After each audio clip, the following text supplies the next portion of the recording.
తెలంగాణలో తెలుగు తల్లి మార్చడం ఎలా ఉంది? మార్చడం వాళ్ళ వాళ్ళ సభ్యతకు వదిలేయాలి. అసలు ఈ మార్పులేంటి, ఊరినే ప్రధానికి మార్పులేంటి, టీ టీఎస్ తీసేసి టీజీ, ఏమిటి రాష్ట్రానికి ఏం ప్రయోజనం జరిగింది మార్చడం వల్ల? ఆ?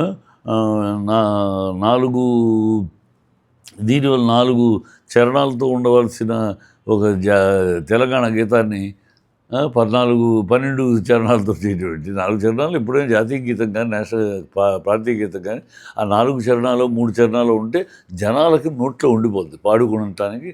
12 చరణాలు అంటే ఎవరికి ఉంటుంది? పండితులకిను బాగా చదువుకున్న వాళ్ళకి గుర్తుంటుంది, మామూలు వాళ్ళకి ఏం గుర్తుంటుంది? ఇవాళ జనగణమన అందరికీ ఎందుకు నోట్లో ఉంది?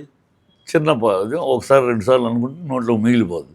అలాగున్నదాన్ని అలాగని కేసీఆర్ గారు ఇది అందరూ పాడుకునేట్టు ఉండాలంటే కొంచెం తక్కువలో ఉండాలి 4 వేలు అంటే ఆ రైటర్ ఒప్పుకోలేదు.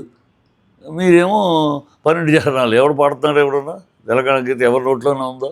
ఇవన్నీ ఎందుకు చేస్తున్నారు? వాళ్ళకు ఏదో చేస్తున్నామని ప్రయాసపడ్డం తప్పితే నిజమైన ప్రజల కోసం చేయాల్సిన పనులు చేయట్లేదు. ఇప్పుడు రైతుకు బేడీలు వేసి తీసుకెళ్ళారు. రైతులకు బేడీ వేసి తీసుకెళ్ళి ప్రజలందరూ నిందిస్తున్నారు. ఏం పని? ఒక రైతుని మట్టి పిసికి బంగారం పండించే ఒక రైతుని ఏదన్నా ఉండొచ్చు కాక బేడీలు వేసి తీసుకెళ్తారా అని అందరూ విసుకుంటున్నారు. దాన్ని డైవర్ట్ చేయడానికి ఈ కార్యక్రమం మనాన్ని తీసుకెళ్ళి ఏదో చేసేసామని ఒక తృప్తి. సోనియమ్మలాగా కాదు, తెలంగాణ తల్లి గతంలో ఇందిరమ్మ మామూలుగా ఎలక్షన్ అప్పుడు ఇలాంటి బట్టలు కట్టుకొచ్చేది. మిగతా అప్పుడు అన్ని హెయిర్లు గీళ్ళు లండన్ నుంచి హెయిర్ కట్టర్లు అన్నీ వచ్చినా ఎలక్షన్ అప్పుడు మాత్రం ఇలాంటి మామూలు బట్టలతో వచ్చి తిరిగేది. ఆవిడ ఆ చేయి చూడండి, దీవించే హస్తం ఎలా ఉంటుంది? దీవించే హస్తం ఇలా ఉంటుంది. ఇలా ఉందేంటిది? జర ఆగుబిడ అన్నట్టు ఉంది. కాంగ్రెస్ హస్తంలాగా ఉంది. అదేమన్నా దేవత ఆశీర్వాద దీనిలాగా ఉందా? లేదు. ఆశీర్వాదం అంటే అలా ఉంటుంది, అంతే, ఇలా ఉండదు. మరి ఏంటో మార్చేశారు, అన్నీ కాకతీ తీసేశారు.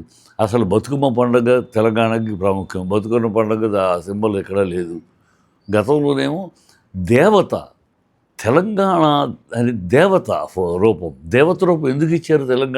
నా తెలంగాణ తల్లి ఐశ్వర్యవంతురాలు, సంస్కారవంతురాలు, రూపవతి, ఆ సమ్మోహన శక్తి కలిగిన మోహం కలిగింది, ఆభరణాలు నిండుగా ఉండి నా తల్లి ఇంత ఐశ్వర్యవంతురాలను చెప్పుకుంటారు. కానీ ఎవరైనా అతి దీవెనలు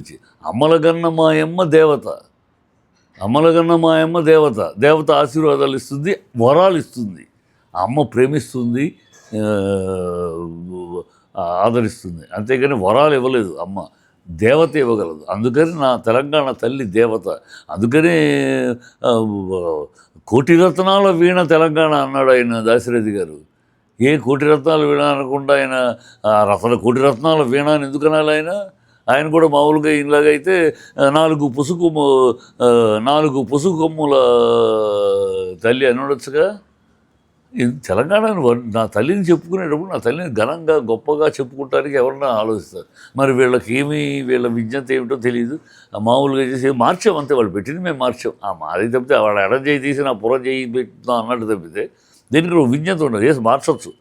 మార్చిన దాంట్లో ఒక విశేషం ఉంది. చూపి వాళ్ళు పెట్టిన దానికన్నా వీళ్ళు మంచి విశేషంగా ప్రతి ఏం లేదు. ఉన్నదాన్ని తీసేశారే. ఉన్నదాన్ని తీసేసి పైగా మేము సామాన్య తెలంగాణ అనేది తెలంగాణ తల్లి అనేది దేవత రూపం ఎందుకు ఇచ్చారు? ఇవ్వాలి తల్లికి, భరతమాతకి ఎందుకు అలాంటి రూపం ఇచ్చారు? భరతమాతలో దేశంలో కూడా పేదరికం ఉంది, ఇంకా పేదరికం ఉంది. అందుకని పేదోడి రూపం ఇస్తారా?